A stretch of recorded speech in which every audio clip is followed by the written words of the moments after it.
திருப்பூர் மாவட்டத்திலிருந்து 8 சட்டமன்ற தொகுதி, அந்த 8 சட்டமன்ற தொகுதியிலிருந்து இங்கே நிர்வாகிகள் வந்திருக்கிறோம். கிட்டத்தட்ட ஒரு வருஷத்துக்கு முன்னாடி எங்களுடைய திருப்பூர் மாவட்டம் முழுமையாக நிர்வாகிகள் கலைக்கப்பட்டார்கள். இதுவரை யாருக்கும் எந்த பொறுப்பும் வழங்கப்படவில்லை. இன்று அந்த 8 சட்டமன்ற தொகுதியிலிருந்து மாவட்ட தலைவர் செயலாளர்களாக இங்கு வருகை தந்துள்ளார்கள். திருப்பூருடைய கிழக்கு மாவட்ட தலைவராக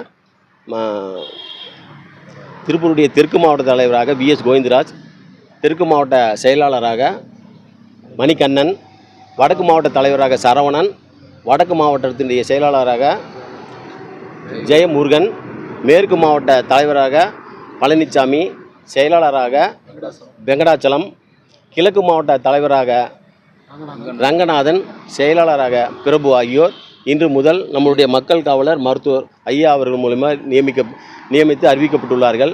அதே சமயம் வன்னியர் சங்கத்துக்கு இதுவரை திருப்பூர் மாவட்டத்துக்கு பொறுப்பாளர் போடப்படவில்லை. வன்னியர் சங்கத்துக்கு மாவட்ட செயலாளராக ராஜமாணிக்கம் என்பவரையும், இளைஞர் சங்கத்துக்கு விஜயகுமார் என்பவரையும் நியமித்து இன்று நம்முடைய மருத்துவர் ஐயா அவர்கள் அறிவித்துள்ளார்கள்.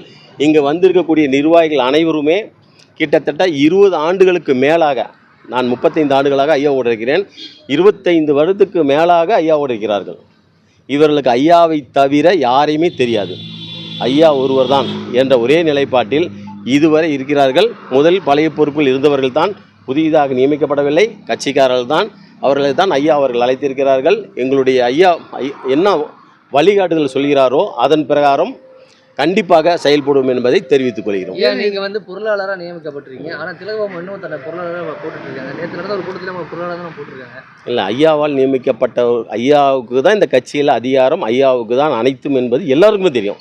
அவங்க போட்டிருக்காங்க. அவர் மீது ஐயா எப்படி சட்டப்படி நடவடிக்கை எடுப்பாருங்க எதிர்காலத்தில்.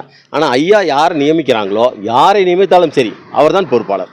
அதில் எந்த மாற்று கருத்தும் இல்லை. இதுக்கு முன்னாடி வந்து இந்த மாவட்டத்துக்கு ஏன் போடாமல் இருந்தாங்க? என்ன இல்லை, ஒரு வருஷத்துக்கு முன்னாடி வந்து திருப்பூர் மாவட்டம் வந்து மாவட்ட தலைவர் செயலாளர் நிர்வாக கோளாறு, நிர்வாகம் சரியில்லாத காரணத்தினால் இப்பொழுதெல்லாம் ஒரு வருஷத்துக்கு முன்னாடியே திருப்பூர் மற்றும் கோவை மாவட்டங்கள் கலைக்கப்பட்டன. இதுவரை நிர்வாகிகள் போடப்படவில்லை. இப்பொழுது திருப்பூர் போடப்பட்டது. இன்னும் 2 நாளில் கோவை மாவட்ட நிர்வாகிகள் நியமிக்கப்படுவார்கள்.